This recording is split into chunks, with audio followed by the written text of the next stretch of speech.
que la Biblia es la palabra de Dios?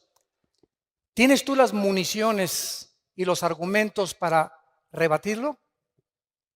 Si te para un mormón y te dice, pues que somos dioses, ¿puedes tú mostrarle algún versículo en la Biblia demostrando la divinidad de Cristo y de que no somos dioses?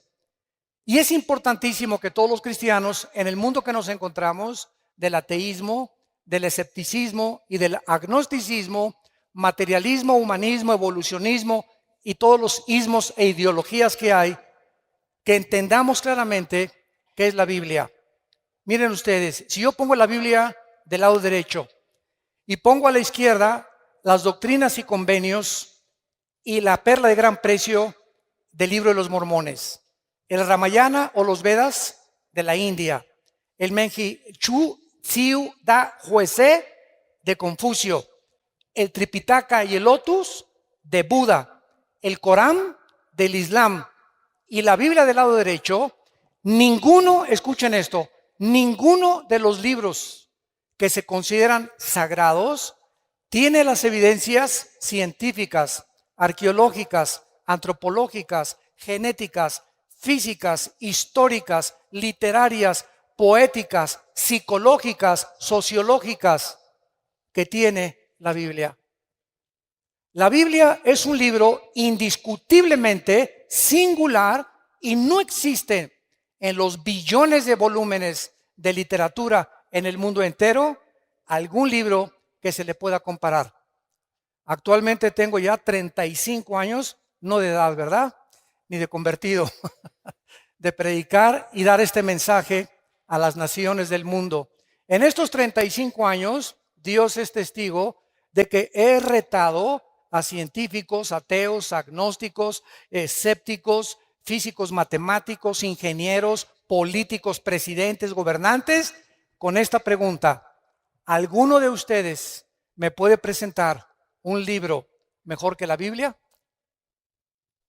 En estos 35 años que tengo en el radio, en la televisión, no he encontrado, ni creo que nadie se atreva a decirme, este libro es mejor que la Biblia, porque si lo hiciera, demostraría la ignorancia que tiene de las Sagradas Escrituras, las cuales trato de demostrar en esta mañana.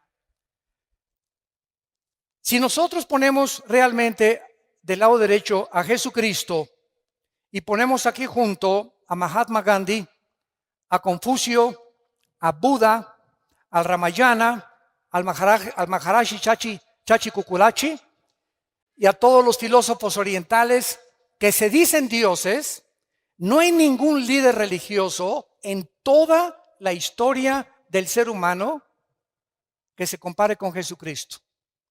Jesucristo volvió locos a los psiquiatras en la cruz. Acabo de ver un reportaje de la Asociación de Psiquiatría de un país sudamericano donde me invitaron, acabo de regresar de Guayaquil, donde fue un grupo de psicólogos los que me invitaron a darles conferencias a psiquiatras y a psicólogos acerca de las evidencias que quiero compartir. Y me decían muchos psiquiatras, las condiciones emocionales y sentimentales y las reacciones de Cristo en la cruz no eran de un ser humano, eran de un Dios. Ningún ser humano bajo esa presión, bajo esas circunstancias y bajo el medio ambiente donde él creció y se desarrolló, podía haber respondido como respondió desde esa cruz. Las palabras que expresó en la cruz y la forma como él vivió. Nadie en la historia pudo tampoco decir, yo soy el camino, yo soy la verdad y yo soy la vida eterna. Cuando yo leí Juan 14:6, porque mi hermano Alejandro fue el que me guió a mí a Cristo con unos misioneros y gracias a él yo soy cristiano, cuando me enseñaron 14:6 de Juan, yo llegué a una conclusión. Ni Buda, ni el Che Guevara, ni Marx, ni Friedrich Nietzsche, ni Jean-Paul Sartre, ni los grandes hombres de Dios que se consideran los iluminados, nunca leí la historia de todos ellos, ha dicho, yo soy el camino, la verdad y la vida. Ahora, todo pudo haber quedado con esas palabras, Y cualquiera podría decir, bueno, yo también puedo decir de repente que soy Dios. Fue lo que dijo el Dalai Lama en 1992 al Papa Juan Pablo II. Y cuando vi en el periódico que el Dalai Lama le dijo al Papa que él era Dios, le mandé un correo a la embajada de China preguntándole, ¿nos puede usted anunciar cuándo se va a morir y resucitar? Porque si usted dice que es Dios, usted tiene el control de la vida. Y Jesucristo dijo, es necesario que el hombre, el Hijo del Hombre, sea muerto, perseguido y vituperado, y a los 3 días se levante los muertos. Cuando tomó la última cena, Cristo sabía que era la última cena, que no volvería al otro día volver a comer con sus discípulos. Y así fue como les dijo, este pan y esta copa que vamos a beber, no la van a comer ustedes ni a beber hasta que estemos todos juntos en el reino de Dios. Él estaba perfectamente consciente a qué había venido y exactamente el día, la hora, los minutos y los segundos en que le quitarían la vida y la ofrecería para pagar por nuestros pecados. Veamos en primer lugar la evidencia de la singularidad de la Biblia. Apunten ahí número 1, la singularidad. La Biblia fue el primer libro en haber sido escrito en la imprenta de Gutenberg, 1455. El primer libro que se haya impreso en una imprenta fue la Biblia y se llamó la Vulgata Latina, que fue traducida posteriormente por un monje llamado Jerónimo. La Biblia es el libro más vendido, más publicado, más traducido a más idiomas, a más de 4,850 idiomas y dialectos que ningún otro libro jamás en la historia. En 1986 se había traducido la Biblia a 6,700 lenguajes que por los traductores Wycliffe. Y actualmente, si tú buscas, por ejemplo, como me dijo una vez un ateo, Homero escribió la Ilíada y la Odisea, y le dije, cítame los libros de los griegos, la época de oro de los griegos, dime cuándo se escribió el Corán, el Islam, las traducciones de los sumerios, dime lo que tú quieras. De la Biblia hay 13,000 copias manuscritas del Nuevo Testamento, 8,000 de la Vulgata Latina y 1,400 en el original griego y hebreo. Simplemente en 1948, para que vean cómo la gente habla sin hablar, en 1948 se descubrieron los rollos del Mar Muerto, que se llaman los rollos de Qumran, donde vivía un grupo que se llamó los esenios. Muy bien, en estos rollos que se encuentran en el museo, mi esposo y yo los vimos en Jerusalén, cuando vayan a Jerusalén, en el museo, se encuentran y están extendidos exactamente como fueron escritos por los profetas hebreos, y es exactamente lo que está escrito en la palabra de Dios que nosotros tenemos. Así que cualquier duda que exista de que la Biblia fue adulterada, que fue aumentada, etcétera, etcétera, ahí se encuentran los documentos originales. Ahora bien, en el último siglo, la Biblia ha comenzado a traducirse, que la Biblia del joven, la Biblia de la esposa, la Biblia de los jóvenes, etcétera, etcétera, y todas las traducciones modernas están de alguna u otra manera alteradas por la Sociedad Bíblica Internacional. ¿Por qué? Porque entonces dijeron ellos, no podemos vender la Reina Valera de 1960 ni la King James, que son las mejores traducciones de los textus receptus, o sea, de los textos recibidos originales. No podemos, dijeron ellos, y tenemos que seguir con el negocio, y tenemos que seguir imprimiendo Biblias de color de rosa, moradas, verdes, amarillas, para seguir vendiendo por intereses económicos, desgraciadamente. Entonces, una de las peores versiones que hay se llama la Nueva Versión Internacional, que sustrajeron 26 versículos del Nuevo Testamento. Yo no se lo recomiendo a nadie.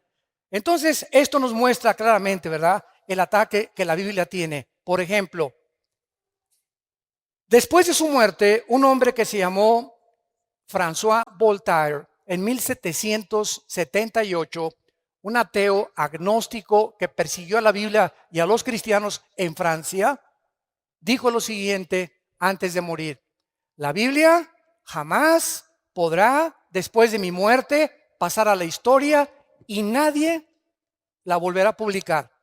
Cuando se murió, la casa de Voltaire se convirtió en la imprenta más grande de Biblia de Europa. Coincidencias del destino. Veamos a continuación su unidad. La Biblia es un compendio de 66 libros. Vean esto, son 66 libros que hacen un solo compendio. Estos 66 libros fueron escritos en 1500 años. En 1500 años. El último libro que se escribió en el siglo I después de Cristo fue el libro del Apocalipsis. Estos 66 libros fueron escritos por más de 40 hombres diferentes. Unos fueron reyes, otros campesinos, pescadores, poetas, granjeros, médicos como Lucas, oficiales del gobierno y ministros de Hacienda como Isaías, etcétera, etcétera. Sin embargo, la grandeza y la peculiaridad y la consistencia que mantienen estos 66 libros es de carácter sobrenatural. Déjenme explicarles. Hace algún tiempo vino a la casa de ustedes un vendedor de enciclopedias. Y pásele, le dije, porque me encanta mucho, siempre me ha gustado mucho la lectura, a ver qué me puede usted ofrecer. Y pues ahí sacó su laptop y ya me mostró las nuevas versiones del Tesoro de la Juventud, Enciclopedia Británica, bla, bla, bla, bla. Y yo le pregunté a este vendedor, ¿cuántos años tienes vendiendo libros? Y me contestó, 30 años. Le dije, hijo, toda tu vida la has dedicado a vender libros. Y realmente trae una enciclopedia en su laptop de todos los volúmenes casi más leídos y de más cultura en el mundo. Y le hice una pregunta. Entre estos 30 años que tú tienes vendiendo libros, ¿tendrás por ahí de casualidad 3 libros que se hayan escrito en años diferentes por 3 autores diferentes y que coincidan en su pensamiento? Se metió a su laptop, comenzó a bajar ahí y me dijo después de 20 minutos, señor Alducin, no encuentro tal cosa en la historia de la literatura. Entonces me fui a mi oficina, saqué de mi escritorio la Biblia y le dije, aquí no son 3 libros, son 66 libros escritos por más de 1500 años, por más de 40 hombres, y los 66 libros mantienen del Génesis al Apocalipsis la misma línea, la vida del Hijo de Dios. Desde Génesis 1, escuchen esto, hasta el Apocalipsis, la línea que une a todos los 66 libros es la persona de Jesucristo. Les doy un ejemplo, un botoncito de muestra. Génesis 1:1 dice así: Bereshit Elohim ha-samayim ha-eretz, en el hebreo, que significa, en el principio Dios hizo los cielos y la tierra. Muy bien, Génesis 1:1 tiene 7 letras en el original hebreo. Tiene 7 palabras en el original hebreo. El número 7 en la Biblia es el número de la perfección. Muy bien, de estas 7 que tiene, el de en medio de Génesis 1 es el símbolo del menorá, que es el candelero que aparece en Apocalipsis. Y si tú te metes en una computadora, como lo hicieron en 1990-95, judíos expertos matemáticos en computación descubrieron que cada 7 letras en el original hebreo aparece el nombre Yeshua, que es Jesús. Y estamos hablando de algo que se escribió hace 4500 años. Por más que hubieran tenido computadoras y hubieran sido genios de la literatura, nadie podía haber acomodado tal fraseología en la Biblia, la palabra de Dios. Ahora veamos a continuación algunas evidencias científicas, señores científicos que nos visitan y los que nos escuchan a través ahorita por el internet y las redes sociales. En el Génesis capítulo 1, entendemos nosotros que la Biblia es el único libro que nos ofrece cómo fue hecho el universo. Los científicos, óiganlo muy bien si hay estudiantes de universidad aquí o profesionistas, nunca la ciencia jamás podrá darnos la explicación de lo que sucedió en el origen del universo. Porque para que sea científico tiene que ser repetitivo. Nadie nos podrá explicar de dónde venimos. Y como la ciencia no puede retroceder a millones o miles de años en el pasado, los científicos también especulan, también teorizan, también tienen hipótesis, también son filósofos. Por eso se llama la teoría de la evolución. Y pues cuando tú hablas con un ateo o vas a la universidad y no han leído la Biblia a tus maestros, ¿qué les queda para poder explicar de dónde venimos? Y te dicen que tu abuelita fue chita. Que somos el proceso de una selección natural, que los dinosaurios se convierten en conejos, los conejos en changos, los changos en dinosaurios, los leones en pumas, los pumas en perros, los perros en gallinas. Y esto, escuchen esto ni científica ni biológicamente es posible. La biología y las leyes de la física demuestran que es imposible la evolución. ¿Pero por qué? La siguen enseñando en las escuelas a nuestros hijos porque no tienen otra opción. Y si la tuvieran, tendría que ser la Biblia y tendrían que convertirse a Jesucristo. Y su soberbia intelectual no les permite aceptar las evidencias, aunque ellos ni siquiera se han preocupado en buscarlas delante de Dios. La Biblia dice que el primer día Dios hizo la luz, el segundo día el firmamento, el tercer día la tierra y el mar, el cuarto día el sol, la luna y las estrellas, el quinto día los peces y las aves, y en último lugar, la obra de arte de Dios fuimos nosotros. Porque ni los perros, ni los cocodrilos, ni los changos, ni los conejos, ni las jirafas fueron hechas a imagen y semejanza de Dios. En esto precisamente radica la dignidad del ser humano. Que no somos animales, que hay un propósito, que sabemos de dónde venimos, que tiene un propósito en nuestra vida y sabemos a dónde dirigirnos, y que después de la muerte seguiremos existiendo por toda la eternidad. Ahora, muchas personas me han preguntado, ¿cómo es posible que el primer día Dios haya hecho la luz cuando hasta el cuarto día apareció el sol, la luna y las estrellas? No. La Biblia se contradice y es imposible que esto haya sido. Ya ve, la Biblia no es la palabra de Dios. Espérame tantito. ¿Tú sabes qué es la luz? La luz es un fluido de electrones o un tipo de electromagnetismo. Y la luz hasta el siglo XXI no se ha podido definir claramente con el aspecto científico. Entonces, ¿qué quería decir Dios? Y Dios dijo que sea la luz y fue la luz. La luz es el espectro electromagnético que rodea la Tierra y que hace posible la comunicación entre los seres humanos y los animales. Si nos vamos en un cohete y nos salimos de la Tierra a la Luna, nos tenemos que llevar escafandras, porque allá arriba le puedo decir, ¿verdad? Pancho, ¿me oyes? ¿Por qué? Porque la luz no se transmite en sonidos fuera de la estratosfera. Entonces necesitamos aparatos especiales saliendo de la atmósfera terrestre para poder comunicarnos. ¿Por qué? Porque fuera de la atmósfera no existe el espectro electromagnético. Ahorita se puede grabar mi voz, puedes escuchar música en el radio, se puede transmitir ahorita en CNN o en Fox News lo que está pasando en el Medio Oriente por la televisión, y ahí viene corriendo la imagen desde el Medio Oriente, lo que está pasando a mi televisión en cuestión de segundos, gracias al espectro electromagnético. Y la Biblia tenía razón. Ahora, muy bien, ¿por qué respiramos? Para que respiremos tiene que haber una fotosíntesis de las plantas.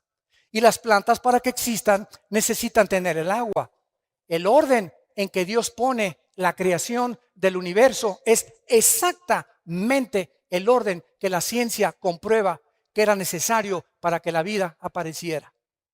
¿Quién le reveló a Moisés hace 4500 años el orden en que el universo fue hecho por Dios? Veamos en segundo lugar las pruebas de la genética, que son las que más me gustan, porque siempre estoy fascinado con la genética. Es impresionante lo que encontramos en lo que vamos a ver a continuación. Escuchen esto, hasta 1860, apúntalo. Hasta 1860 un hombre llamado Gregorio Mendel descubrió las leyes de la herencia. Era un monje que comenzó a hacer experimentos con chícharos y comenzó a mezclarlos y vio que un chícharo verde transmitía características verdes al otro chícharo y que ese chícharo le transmitía también exactamente el tamaño de ese chícharo anterior y otras evidencias más. Entonces dijo, algo se transmite de una manzana, una semilla de manzana, tiene cosas que cuando se siembran produce manzanas. La semilla de la uva produce uvas, la de la papaya produce papayas. Él descubrió que algo dentro de las semillas propagaba la consistencia, el tamaño, el color y hasta las vitaminas de la información que tenían las semillas. Pero él no tenía microscopio todavía. Y hasta 1954, el doctor James Watson gana el premio Nobel cuando descubre el ácido desoxirribonucleico, el ADN. Y este hombre gana el premio Nobel y descubre que en las billones de células que el cuerpo humano contiene, estamos compuestos de billones de células. En cada una de las células contenemos un software. Para hablarles en idioma del siglo XXI, cibernético. Cada célula de nuestro cuerpo contiene información genética codificada. Cuando hay información inteligente, la materia no la puede producir. La materia no puede producir el pensamiento, ni la materia puede producir la conciencia. Por eso es una de mis armas favoritas a los ateos, que son mi plato favorito. Y siempre les digo a los ateos, bueno, ustedes, a ver, explíquenme el universo, ¿no? Una explosión, el Big Bang. ¿Así? ¿Y quién produjo la explosión? ¿Qué se encontraba antes de la explosión? Para que haya una explosión tiene que haber una causa, porque toda causa tiene un efecto y todo efecto tiene una causa. Ok, vamos a seguir esa línea de pensamiento que los ateos dicen. De una explosión surgió la materia. Ok. ¿Y la materia produce el pensamiento? ¿La materia produce la conciencia? ¿Es la materia inteligente? Entonces, ¿de dónde vino la conciencia que los seres humanos tenemos, que no tienen los animales, a la que llegaron los griegos? Aristóteles, Sócrates, Demóstenes eran más inteligentes que los ateos del siglo XX, porque los griegos del siglo de 150 antes de Cristo, escuchen lo que dijeron: pienso, luego existo, existo, luego vivo. Vivo, tiene que haber una causa, esta causa no puede estar dentro de mí, esta causa tiene que estar fuera de mí. Yo no sé cómo se llama la fuerza, el poder, un dios o muchos dioses, pero fuera de nosotros no tenemos la causa de nuestra existencia. Forzosamente tiene que haber un Dios. Es increíble que la filosofía del siglo XX no haya superado la filosofía del siglo de oro de los griegos. Los griegos, siguiendo una línea de lógica elemental, concluyeron que tiene que haber un Dios, tiene que haber un principio y tiene que haber un final, por la misma lógica del razonamiento que Dios nos ha dado. Ahora bien, cuando nosotros vemos en Génesis 1, versículo 11 y 12, las leyes de la genética, que antes de 1860, estamos hablando casi 5,000 años antes de que se descubrieran las leyes de la herencia y casi 6,000 años antes que se descubrieran las leyes del código genético hereditario o el ADN en 1954 por el doctor Watson y el doctor Crick, que fue una pareja de científicos. Dice así la Biblia: después dijo Dios, Génesis 1, versículo 11, produzca la tierra hierba verde, hierba que dé semilla, árbol de fruto que dé fruto, según su género, que su semilla esté en él, sobre la tierra, y fue así. Produjo pues la tierra hierba verde, hierba que da semilla, según su naturaleza, árbol que da fruto, cuya semilla está en él, según su género, y Dios que era bueno. Versículo 21, y creó Dios los grandes monstruos marinos y todo ser viviente que se mueve, que las aguas produjeron según su género, y toda ave alada según su especie, y vio Dios que era bueno. Cuando nosotros leemos esto en el siglo XXI, otra vez, y la Biblia se adelantó al periódico y a los descubrimientos científicos de mañana en la mañana. La Biblia es más moderna que el periódico de mañana en la mañana. La Biblia ya establecía las leyes de la genética, que una semilla de uva tiene un código genético que determina que cuando se siembre crezca no como plátano, ni como naranja, ni como papaya, sino que crezca con las características de la información que ahí le pusieron el que creó esa semilla. Y además esa semilla trae características antioxidantes para que los seres humanos cuando coman uvas sepan que están tomando antioxidantes. A las semillas de las naranjas tiene un código informativo, un software que Dios les puso para que cuando se siembre den exactamente según la naranja, las características de la naranja, las vitaminas de la naranja, el color y el tamaño de la naranja, y no plátanos ni papayas. Y cuando Dios hizo al ser humano con espermas del género masculino y a la mujer con cromosomas del género femenino. Y encontramos algo maravilloso, que Dios, les he preguntado esto a mucha gente, ¿quién piensan ustedes que fue primero, el hombre o la mujer? Y todos contestan y voltean a ver a su mamá. Todos aquí, no hay nadie que no haya tenido mamá. No, entonces me contestan, es lógico que Dios haya hecho primero a la mujer. Sin embargo, la Biblia no nos lo explica de esta manera. Y cuando se descubren las leyes de la genética, nos sorprendemos las evidencias científicas, no teorías, con que está avalada y respaldada el registro de la palabra de Dios. ¿Se acuerdan cuando Dios creó a Eva?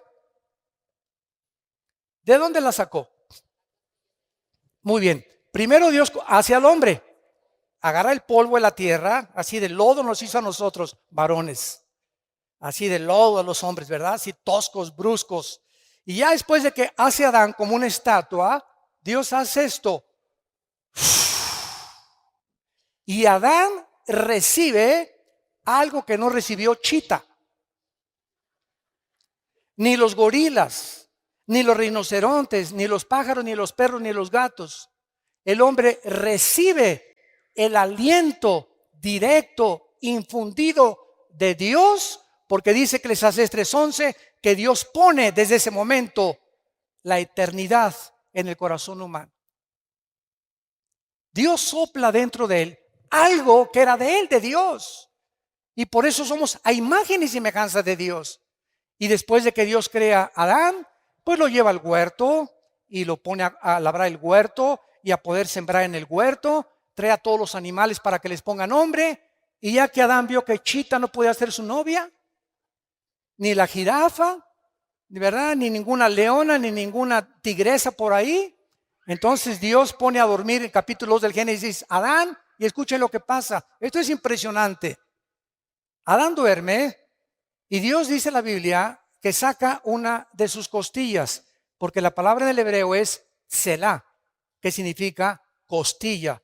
Y de esa costilla, de ese material genético, saca al hombre. Muy bien. El hombre, para que entendamos esto, tiene dos cromosomas, X y Y. Los que son médicos aquí nos lo pueden confirmar. El hombre tiene X, Y. La mujer tiene dos cromosomas sexuales XX. La mujer no tiene el cromosoma que determina el género masculino. Cuando mi papá tuvo relaciones con mi mamá, el esperma que ovuló o fertilizó el huevo de mi mamá fue un Y y yo nací varón. Porque si hubiera sido el X, hubiera nacido mujer. Entonces, el cromosoma Y determina el género de los hombres. Y los hombres poseen ese cromosoma que las mujeres no tienen. Las mujeres tienen XX. Muy bien.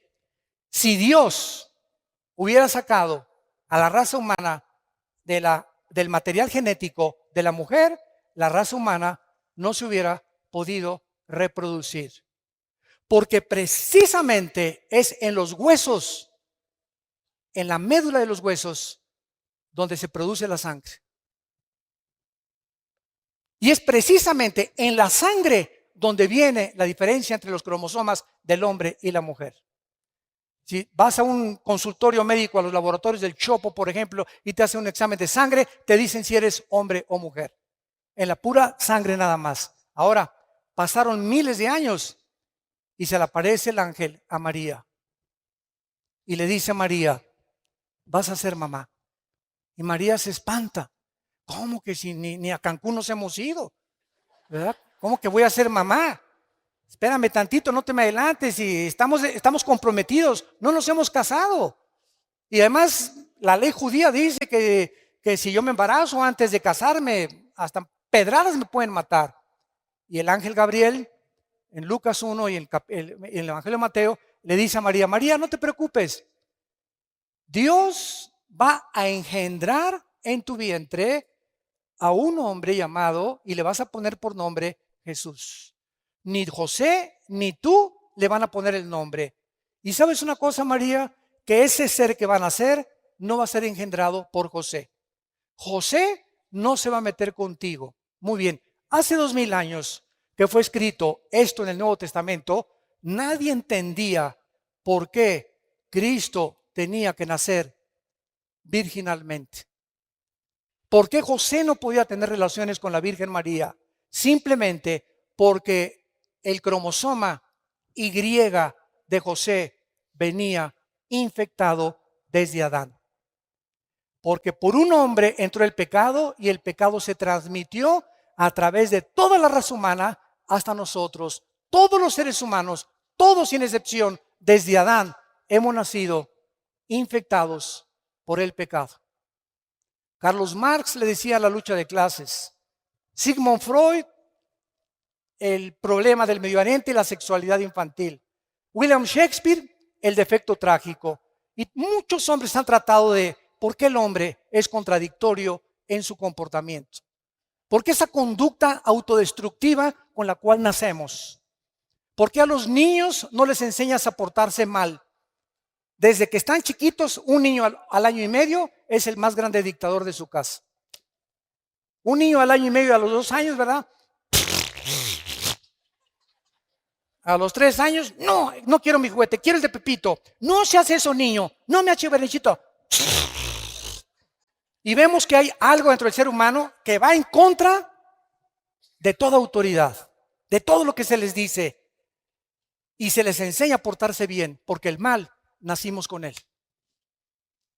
El mal, como la Biblia lo explica claramente, de nosotros viene por herencia desde Adán hasta nuestros días. Entonces, vemos que las evidencias genéticas, físicas de la creación de la Biblia son maravillosas y que podemos nosotros, a través de esto, darle una respuesta al ser humano para que el ser humano pueda entender por qué la Biblia es el libro de los libros. Hace 2300 años, antes de que Galileo Galilei, tu padrino, descubriera que la tierra era redonda, apúntalo. En el libro de Isaías 40, capítulo 40, versículo 22. 2300 años antes que Galileo, la Biblia ya decía que la tierra era redonda. Hay una ley en la física, todos ustedes que son de carácter universitario de la preparatoria, que se llama la ley de la entropía. Y todos ustedes, si ya pasaron la secundaria a la preparatoria o están en la universidad, forzosamente tienen que conocer que hay una ley que rige a todas las demás leyes, que se llama la ley de la primera y la segunda ley de la termodinámica. ¿Qué establecen estas leyes físicas? Precisamente que todos los procesos físicos, todos los sistemas ordenados, tienen con el tiempo a desordenarse. Nunca, nunca, nunca del desorden surge el orden. Esto es antifísica, sino que del orden surge el desorden. La evolución enseña que de lo menos vamos a más.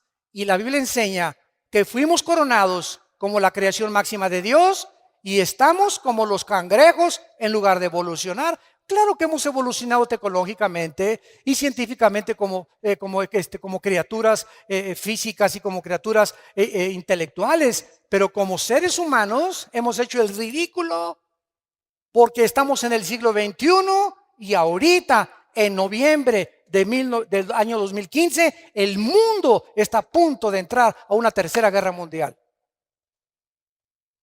¿Dónde está el razonamiento? ¿Por qué no hemos podido vivir en paz? ¿Qué le pasa al ser humano? ¿De qué nos sirvió llegar a la luna? Y los experimentos y los descubrimientos, todo eso ha ensoberbecido al ser humano. Simplemente, profesando ser sabios, se hacen necios. Porque habiendo conocido a Dios, no le quieren glorificar como a Dios, ni le quieren dar gracias. El ser humano está envanecido en sus razonamientos. Su corazón ha entenebrecido y nos hemos creído dioses. Y por eso el mundo se encuentra como se encuentra. Por eso Estados Unidos legalizó el aborto en 1973. En junio de este año legalizaron los matrimonios gays, que es el síntoma más grande de descomposición de la familia en el mundo entero y de una nación. Porque la nación la forman las familias y las familias forman las naciones. Si la familia se desintegra, la nación no tiene ningún futuro. Y este es el punto al que hemos llegado porque no hemos querido aceptar a Dios. Antes de que las leyes de la entropía y de la termodinámica se descubrieran en el libro de Hebreos, capítulo 1, la Biblia escribió hace 2000 años la primera y la segunda ley de la termodinámica. Señores astrónomos, astrofísicos y físicos matemáticos que nos están escuchando en este momento. Y eso no te lo enseñan en tu universidad ni en tu escuela. Les da vergüenza reconocer que hay libros que superan los libros de física del siglo XXI del ser humano. Dice Hebreos 1, versículo del 10 en adelante. Y tú, oh Señor, en el principio fundaste la tierra. Los cielos son obra de tus manos. Ellos perecerán, mas tú permaneces. Todos ellos se envejecerán como una vestidura. Como un vestido los envolverás y serán mudados, pero tú eres el mismo y tus años no acabarán. Exactamente lo que estas leyes establecen, que todo se descompone, todo se oxida, todo se termina, todo se arruina, todos tenemos que meterle mantenimiento a un edificio, mantenimiento a mi coche, mantenimiento a mi persona. Estamos nosotros muriendo celularmente cada segundo. Todo el universo que está a nuestro alrededor está en proceso de descomposición. El Sol pierde millones de toneladas masa cada segundo, tal como la Biblia lo anunció hace 2000 años. Los cielos se envejecerán, todo se echará a perder, pero tú, Señor, eres el mismo a través de la historia. Y en último lugar, aunque tengo aquí más de 50 evidencias bíblicas, estas las compartí en Colombia. Quiero mostrarles a ustedes las leyes médicas, también evidencias médicas, si hay médicos acá. Todos ustedes conocen la Enciclopedia Británica, muy bien.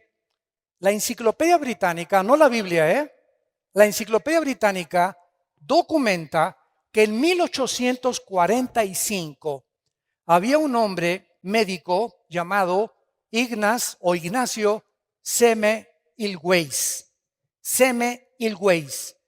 Y este médico estaba aterrorizado porque de cada 100 mujeres que parían, se morían 70, 80 mujeres. Dijo, Dios mío, ¿pero qué está pasando? Somos médicos y nosotros tenemos que en lugar de que se nos mueran, salvarles la vida. Entonces este médico comenzó a leer el libro de Levítico, donde Dios le dio a su pueblo Israel las leyes de la sanidad, las leyes médicas, las leyes de la higiene que deberíamos de tener antes de que se descubriera la proliferación bacteriológica y microbiológica que existe en el aire. Por ejemplo, si tú ves a un perro que se hace chis en la calle o que se hace excremento en la calle, ese excremento tiene millones de bacterias que comienzan a subir en el aire y no las vemos. Y tú pasas y haces y respiras y ahí te estás metiendo, ¿verdad? Cantidad de bacterias a tu organismo, cantidad de microbios en tu organismo. Y por eso en Levítico, escuchen, Dios, antes de que se descubrieran la proliferación bacteriológica en el medio ambiente, Dios le dijo a Moisés, dile a tu pueblo que cuando hagan excremento lo entierren con un palo debajo de la tierra. Y Moisés dijo, pues ¿quién es? El Señor me dijo que le hiciéramos no y que lo tapáramos. ¿Y por qué? Pues quién sabe. Fueron miles de años los que pasaron hasta que se descubrieron la proliferación de bacterias. Bueno, este doctor que se encuentra registrado en la Enciclopedia Británica leyó Levítico 15, versículo 13. Y ahí descubrió este doctor el secreto de por qué las mujeres se estaban muriendo cuando los médicos las estaban atendiendo en los partos. Y dice así, cuando se hubiere limpiado de su flujo, el que tiene flujo contará 7 días después de la purificación y lavará sus vestidos. Escuchen esto. Y lavará su cuerpo en aguas corrientes, no en aguas estancadas, sino que les dijo Moisés, cuando se laven las manos para limpiarse de cualquier impureza, de semen, de flujo, de lo que sea, lávense las manos, pero tengan cuidado de nunca lavárselas en charcos, ni las pongan en cubetas y se laven ahí. Tiene que ser agua corriente. Y entonces el doctor Semmelweis, registrado en la Enciclopedia Británica, les recomendó a los doctores que se lavaran las manos antes de atender a las mujeres que iban a parir. Y el índice de mortalidad se redujo el 80%. Estaban ellos con sus manos de los tacos del pastor después, se metían a tratar de sacar a los bebés, infectaban a las mujeres y las mujeres se morían por infecciones de la cantidad y millones de bacterias y microbios que tienen las manos. La Biblia tenía razón y ya nos daba, antes de que se descubrieran las leyes de higiene, para que nosotros entendiéramos que ahorita que tú te vas y vas a comprar un taco, asegúrate de lavarte las manos. A sus hijos no los dejen sentarse a la mesa sin lavarse las manos y se van a ahorrar muchísimo dinero en gastroenterólogos y en problemas de cólicos y de retortijones y que hermano sácame este espíritu de retortijón que tengo aquí, etcétera, etcétera, y no te voy a sacar nada. Lo que pasa es que no has entendido que Dios ya nos hace responsable. Él nos dice nuestra responsabilidad. No se va a bajar el ángel Gabriel a lavarnos las manos. Esto forma parte de nuestro ritual diario. Me levanto, me lavo las manos. Antes de comer me lavo las manos. Voy a cocinar, me lavo las manos. Nunca le compren tacos ni tortas a ninguna persona que ustedes vean que reciben el dinero y que les hacen la comida. Nunca lo hagan. Yo me acuerdo de los famosos esquites que estaban tan ricos ahí en el DF cuando vivíamos en el DF. Llegaba con la hermana, ¿verdad? Y agarraba el esquite, y agarraba el queso y le hacía así al esquite y con todo el todo y le cobraba y nos los daba para comer. Y nosotros ahí como si nada, ¿no? Qué cochinada, ¿verdad? Imagínense nada más agarrando todos los billetes y con eso manejando la comida. Entonces, todas estas cosas podíamos nosotros evitarnos cuando la Biblia nos da una evidencia de su inspiración sobrenatural. Y para terminar, ¿sabían ustedes que hasta 1970-80 se descubrieron las leyes del famoso colesterol? ¿Qué es el colesterol? El colesterol, nuestras venas son como tubos. Entonces, el corazón hace eso. Cada vez que hace el corazón, está bombeando sangre. La sangre corre por todas las arterias y todas las venas que llegan hasta la punta de mis pies y recorren hasta la punta de mi cerebro. Entonces, estas mangueras tienen que estar limpias. La sangre tiene que estar limpias. Pero cuando yo como carnitas, qué ricas, ¿verdad? Tacos al pastor, qué ricos. Camarones, qué ricos. Langosta, mucho más. Es la que más colesterol tiene. Y los alimentos que que degustamos y que creemos, ¿verdad?, que son buenísimos. Bueno, por ejemplo, un muchacho de 20, 25 años se puede comer 3 tacos al pastor a la semana y su condición física la va a resistir. Pero si pasamos de los 40 o llegamos al 5.º piso ya pasamos del 5.º piso, ¿verdad? ¿Qué es lo que hay que hacer? Cuidar nuestra dieta.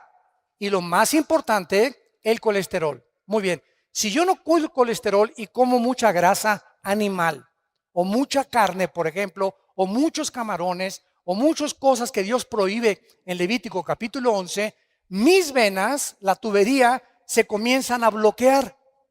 Entonces se aprietan las venas y el corazón hace, comienza a bombear con más esfuerzo el corazón porque el colesterol está bloqueándome las venas y por eso sobrevienen los ataques cardíacos. De repente tienes 40, 45, 50 años y ¿qué me pasa? Al hospital y vas para el suelo y te hacen un examen de sangre, estás con el colesterol de más de 200 puntos, los triglicéridos más de 300 y la glucosa más de 100 puntos, que son los límites que debemos de tener. ¿Por qué? Porque estamos violando las leyes de la higiene que Dios estableció en su palabra. Todo nos es permitido, mas no todo nos conviene. Según la edad que tengamos, tenemos que tener más cuidado. La Biblia nos recomienda beber por lo menos 2 litros de agua diarios. No de Jamaica, no de horchata, no de durazno, agua. ¿Sabes qué es agua? Agua. Sin nada. Ahora, claro que puedes echarte tu horchata, lo que tú quieras, ¿no? Pero mínimo 2 litros de agua, agua natural, porque somos más del 80% de nuestro cuerpo está compuesto de agua, más el cerebro. Y el alimento privilegiado para el cerebro y para tener alerta el cerebro es el plátano. Un plátano diario te da el potasio y las características que necesitan tus neuronas del cerebro para que pienses bien y no sigas pensando en el Calimán ni en ricas y famosas. Santos de Dios, tenemos el libro, la palabra profética más segura a la cual haríamos bien en estar atentos. Qué privilegiados somos nosotros los cristianos, de tener un mapa, un GPS, una brújula que me diga cómo tratar a mi esposa, qué es el matrimonio, cómo debe ser mi noviazgo, cómo debo manejar mis negocios, cómo debo de manejarme la sociedad, cómo debo de pensar, a dónde me dirijo, cómo sacar de mi vida el estrés, la ansiedad fuera de mi vida. No. Confío en Dios, Él es mi Salvador, mi roca, mi castillo. Oh Dios, en ti confiaré, fuera estrés de mi vida. Ahora sí he descubierto que el estrés es la enfermedad que produce el 60% de las dolencias físicas y mentales del ser humano. El estrés. La clínica Rochester en Mayo, la clínica Mayo en Rochester y el hospital Hopkins en Estados Unidos coordinaron y coincidieron por primera vez el año pasado que el estrés es la enfermedad más grave del ser humano del siglo XXI. España es el país que más pastillas tranquilizantes consume. Es el país donde hay más abortos y donde hay más divorcios en todo el mundo, en España. Y en México no nos quedamos ya para atrás.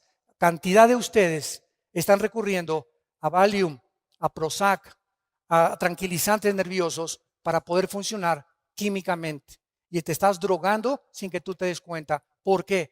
Porque no crees que Dios dijo, mi paz les dejo, mi paz les doy. Hace 2000 años el Hijo de Dios nos trae la medicina antes de que la enfermedad surgiera, el estrés.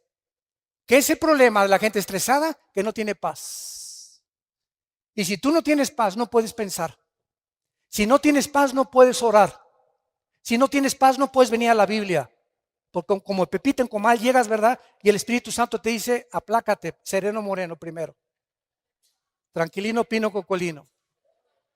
Ya que te calmes, ya que te tranquilices, dice el Espíritu Santo, me podré comunicar a tu espíritu. Pero en el estado en que tú te encuentras, no vas a discernir la voluntad de Dios para tu vida. Por nada estén afanosos, sean conocidas sus problemas con toda oración y súplica en el Espíritu. Y la paz de Cristo, que sobrepasa todo entendimiento, guardará nuestros pensamientos y nuestros corazones en Cristo Jesús. Shalom, que tengan paz. Gracias por tu palabra, Señor. Gracias, Señor, por tu palabra, porque nos has dejado una palabra que nos puede sostener en un mundo convulsionado por la inestabilidad, en un mundo donde hay demasiada confusión religiosa, política, económica, un mundo que no te conoce, donde nos has llamado a formar parte de tu cuerpo para anunciar las virtudes de aquel que nos llamó de las tinieblas a tu reino admirable. Gracias, Jesús, por haber abierto tus brazos en la cruz, y desde esa cruz, con tu cabeza coronada de espinas, los clavos en tus manos y los clavos en tus pies, y abandonado, traicionado y perseguido por todo el gobierno romano y por los que se decían tus amigos, de tu boca salieron las palabras más excelsas y más sublimes que un hombre pueda pronunciar en medio del dolor. Padre, perdónalos, porque no saben lo que están haciendo. Gracias, Jesús, porque ahora, con conciencia de lo que estamos haciendo, has entrado a nuestra vida a fortalecerla y animarnos a seguir peleando en medio de tanta oposición de un mundo condenado por el pecado, la buena batalla de la fe. Te pedimos, Señor Jesús, por el gobierno de México. Te pedimos por el presidente Peña Nieto y su familia, por todos los que forman el gabinete presidencial, por el gobernador de este estado, de todos los estados de la República. Señor, trae la paz a México. Necesitamos vivir en paz. Trae la paz a las familias, trae la paz a las iglesias, y esa paz en nosotros, que la podemos proyectar y reflejar para que Jesús pueda vivir verdaderamente a través de siervos que ya no vivimos para nosotros, sino para aquel que vive por los siglos de los siglos, en quien oramos y a quien adoramos, al Hijo de Dios. Amén.